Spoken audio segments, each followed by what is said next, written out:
అనంతగిరి మండల కేంద్రంలోని విద్యుత్ సబ్ స్టేషన్ను కోదాడ నియోజకవర్గ మాజీ శాసనసభ్యులు బొల్లం మల్లయ్య యాదవ్ సందర్శించి రైతులకు నాణ్యమైన అంతరాయం లేని విద్యుత్ సరఫరా జరగడం లేదని అధికారుల దృష్టికి తీసుకెళ్లారు. అనంతరం రైతుల సమస్యలపై సబ్ స్టేషన్ ఎదుర ధర్నా నిర్వహించి ప్రభుత్వ నిర్లక్ష్య వైఖరిని తీవ్రంగా నిరసించారు.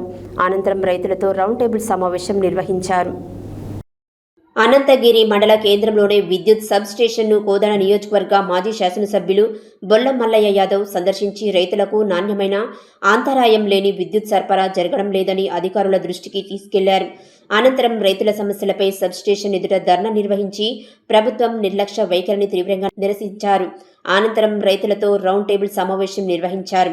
ఈ సందర్భంగా బొల్లం మల్లయ్య యాదవ్ మాట్లాడుతూ ఉమ్మడి నల్గొండ జిల్లాలో అంతర్భాగమైన కోదాడ నియోజకవర్గ పరిధిలోనే చెరువులు నిండకపోవడానికి నీటిపారుదల శాఖ మంత్రి ఉత్తమ్ కుమార్ రెడ్డి పూర్తిగా బాధ్యత వహించాలని ఆరోపించారు. కోదాడ నియోజకవర్గ రైతులకు సాగునీరు, ప్రజలకు తాగునీరు అందించే విషయంలో ప్రభుత్వం పూర్తిగా విఫలమైందని విమర్శించారు. ఉమ్మడి నల్గొండ జిల్లాకు చెందిన నీటిపారుదల శాఖ మంత్రి ఉత్తమ్ కుమార్ రెడ్డి ఈ వ్యవహారంలో పూర్తిగా మౌనం పాటించడం దురదృష్టకరమన్నారు. ఖమ్మం జిల్లాకు చెందిన మంత్రులు నీటిని తమ ప్రాంతానికి తరలించుకుంటుంటే సొంత జిల్లాకు చెందిన రైతుల ప్రయోజనాలను కాపాడడంలో మంత్రి విఫలమయ్యారని విమర్శించారు. మంత్రి హెలికాప్టర్లో తిరుగుతూ నీళ్లు రాని కాలువలు, ఉపయోగంలో లేని లిఫ్టుల పరిశీలన చేస్తున్నారని, కానీ నీరు వచ్చే ప్రధాన కాలువలలో పేరుకుపోయిన తుమ్ము, పూడిక తొలగించి రైతులకు నీరు చేరేలా చర్యలు తీసుకోవడంలో నిర్లక్ష్యం వహిస్తున్నారని ఆరోపించారు. ప్రస్తుతం ఉపయోగంలో లేని రెడ్లకుంట, శాంతినగర్ లిఫ్టుల పేరుతో సమీక్షలు నిర్వహిస్తూ కమిషన్ల కోసమే ప్రభుత్వం పనిచేస్తుందని, ఉత్తమ్ దంపతులు అభివృద్ధి ముసుగులో అవినీతి పాల్పడుతున్నారని ఆరోపించారు. ఈ అవినీతిని ప్రశ్నించాల్సిన బాధ్యత కోదాడ నియోజకవర్గ ప్రజలపై ఉందన్నారు. కోదాడ నియోజకవర్గ ప్రజలకు, రైతులకు తగిన అన్యాయంపై మంత్రి ఉత్తమ్ కుమార్ రెడ్డి బహిరంగంగా క్షమాపణ చెప్పాలని డిమాండ్ చేశారు. కోదాడలో పుట్టిన వ్యక్తిగా నియోజకవర్గ ప్రజల పక్షాన, రైతాంగ పక్షాన తాను ఎల్లప్పుడూ పోరాడతానని స్పష్టం చేశారు. రైతులకు సాగునీరు, ప్రజలకు తాగునీరు అందించే వరకు ఎలాంటి త్యాగానికైనా సిద్ధంగా ఉంటానని ప్రకటించారు. ఇకనైనా అధికారులు బాధ్యతగా వ్యవహరించి కోదాడ నియోజకవర్గంలోనే చెరువులను నింపడమే ప్రధాన లక్ష్యంగా పనిచేయాలని కోరారు. ప్రభుత్వం స్పందించకపోతే బీఆర్ఎస్ పార్టీ ఆధ్వర్యంలో రైతుల హక్కుల కోసం మరింత ఉధృతంగా ప్రజా ఉద్యమాలు చేపట్టేందుకు సిద్ధంగా ఉన్నామని హెచ్చరించారు. రోజు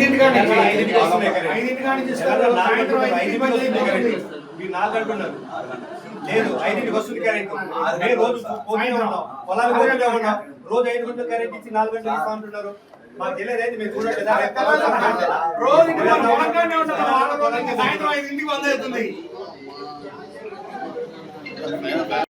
నాణ్యమైన కరెంటును, నాణ్యమైన కరెంటును, నాణ్యమైన కరెంటును, నాణ్యమైన కరెంటును, నాణ్యమైన కరెంటును, కరెంటును అందించాలి, రైతును ఆదుకోవాలి. కరెంటును అందించాలి, కరెంట్ అందించాలి, కరెంటును అందించాలి, కరెంటును అందించాలి, కరెంటును అందించాలి, కరెంటును అందించాలి, కరెంటును అందించాలి, కరెంటును అందించాలి. నాణ్యమైన కరెంటును, నాణ్యమైన కరెంటును, నాణ్యమైన కరెంటును, నాణ్యమైన కరెంటును, నాణ్యమైన కరెంటును. జై తెలంగాణ, జై తెలంగాణ, మల్లన్న గారి నాయకత్వం. జై తెలంగాణ. నాణ్యమైన కరెంటును, నాణ్యమైన కరెంటును.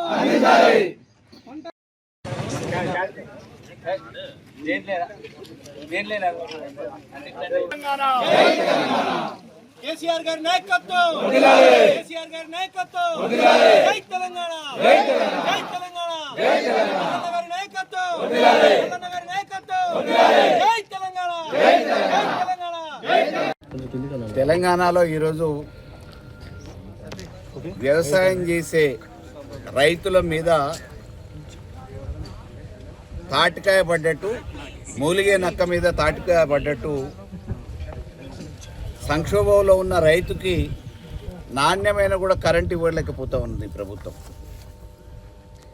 నాణ్యమైన కరెంటు కూడా ఇవ్వలేని ఈ ప్రభుత్వం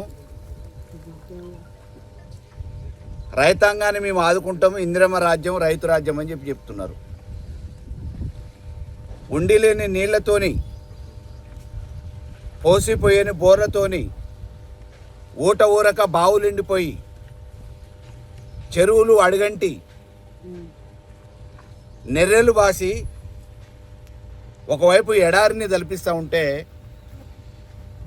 నారు పోసుకున్న రైతాంగం నారుని కాపాడుకోవటానికి, వేసిన నాట్లని పొలాల్ని కాపాడుకోవటానికి అడపాదడప వచ్చే నీళ్ళనైనా సక్రమంగా నారుమళ్ళకి నాట్ల మళ్ళకి ఇద్దామని చెప్పానంటే విద్యుత్ కూడా సక్రమంగా సరఫరా చేసే పరిస్థితులలో ఈరోజు రాష్ట్ర ప్రభుత్వం లేదు. ప్రకృతి వైపరీత్యాల వల్ల ఒకవేళ వర్షాలు రాకపోవచ్చు, భూగర్భ జలాల ఇబ్బంది జరుగుతుండొచ్చు.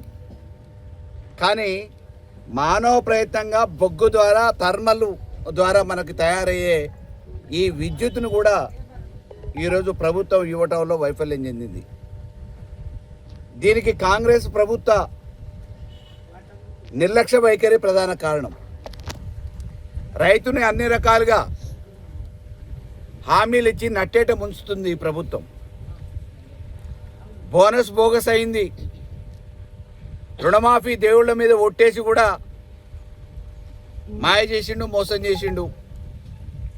రైతు బంధు గాలి కొదిలేసిండు. ధాన్యం అమ్ముదామనంటే తూకం పేరు మీద, తాలు పేరు మీద మోసం. అప్పో సప్పో చేసిన రైతుకి పంట పండించుకుందామనంటే తిండి గింజల మందమైన ఈ దేశ ప్రజానికానికి అన్నం పెట్టడానికైనా మీరు ప్రతిష్టాత్మకంగా గొప్పలు చెప్పుకొని జబ్బలు తెచ్చుకునే సన్నబియ్య పథకానికి బియ్యం ఈ రైతు ఇవ్వాలన్నా కావాల్సిన నీళ్ళని, కరెంటుని సక్రమంగా ఇవ్వాల్సిన బాధ్యత ఉన్న ఈ ప్రభుత్వం ఎలినోవో పేరు మీద ప్రకృతి వైపరీత్యాలని చెప్పేసి నీళ్ళు ఇవ్వడానికి తప్పించుకుంటుంది. చేతులలో ఉండి థర్మల్ ద్వారా తయారయ్యే విద్యుత్ని, నాణ్యమైన విద్యుత్ని ఇవ్వటానికి వాళ్ళ బొగ్గును కూడా అమ్ముకొని నాసిరక బొగ్గుతోని విద్యుత్ చాలని విద్యుత్తుని తయారు చేసి ఈరోజు రైతాంగాన్ని నట్టేట ముంచే ప్రయత్నం ఈ కాంగ్రెస్ ప్రభుత్వం చేస్తుంది. అందుకే ఈ రైతుని ఆదుకోవాలంటే సక్రమమైన విద్యుత్ని, ఉన్న పంటల్ని రక్షించుకోవడానికి సక్రమమైన విద్యుత్ని ఇవ్వాలని చెప్పేసి ప్రభుత్వాన్ని డిమాండ్ చేస్తూ ఉన్నాం. ఈరోజు ఇక్కడ గత నెల జూన్ 25వ తారీఖున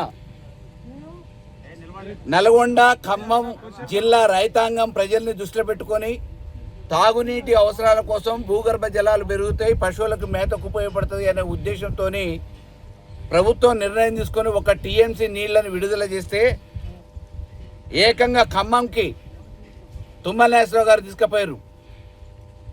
మరి వారి ప్రజల మీద, ఖమ్మం జిల్లా ప్రజల మీద తుమ్మల నాగేశ్వరరావు గారికి ఉన్న ప్రేమ, ఇక్కడ ప్రాతినిధ్యం వహిస్తున్న నీటిపారుదల శాఖ మంత్రిగా ఉన్న ఉత్తమ్ కుమార్ రెడ్డికి ఈ నియోజకవర్గాల మీద, ఈ జిల్లాల మీద ఎందుకు మమకారం లేదు, ఎందుకు ఈ కక్ష సాధింపు అని చెప్పి అడుగుతున్నాం. నీళ్లు ఇవ్వటానికి చేతగాని ప్రభుత్వం, కరెంటు ఇవ్వటానికి చేతగాని ప్రభుత్వం, క్రాప్ హాలిడేనన్న డిక్లేర్ చేసి రైతుల్ని అప్పుల ఊబిలో నుంచి బయట వేయాలని చెప్పేసి కోరుతున్నాం.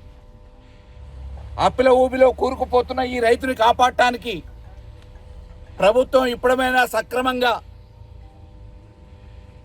నాసిరకపు విత్తనాలు సరఫరా చేసిర్రు, కొంప ముంచిర్రు. ఎరువులు అడిగితే ఎరువులు కూడా కల్తీ ఎరువులు తయారీ కేంద్రాలు తయారవుతున్నాయి, ఇటీవల కాలంలో పట్టుబడ్డాయి. విద్యుత్ ఇవ్వట్లేదు, నీళ్ళు ఇవ్వట్లేదు, నాసిరకపు విత్తనాలు, కల్తీ ఎరువులు. రైతులకు ఏమైనా ప్రోత్సాహకంగా ఈ ప్రభుత్వం పథకాలు ఇస్తుందా అనంటే చెప్పుకోవటానికి గొప్పలు చెప్పుకుంటున్నారు, ప్రకటనల వరకే పరిమితం అవుతున్నారు తప్ప అమల్లో మాత్రం సాధ్యపడట్లేదు, నోచుకోవట్లేదు. కాబట్టి వెనువెంటనే ప్రభుత్వం ఉన్న పంటల్ని రక్షించుకోవడానికి, రైతుని ఆదుకోవడానికి సక్రమమైన, నాణ్యమైన కరెంటుని ఇవ్వాలని చెప్పేసి డిమాండ్ చేస్తున్నాం. లేని పక్షంలో ఈ రాష్ట్ర ప్రభుత్వాన్ని స్తంభింపజేయడంతో పాటు రైతాంగం తరఫున మేము సుదీర్ఘమైన పోరాటానికి శ్రీకారం చుడతామని చెప్పేసి తెలియజేస్తా ఉన్నాం. జై తెలంగాణ.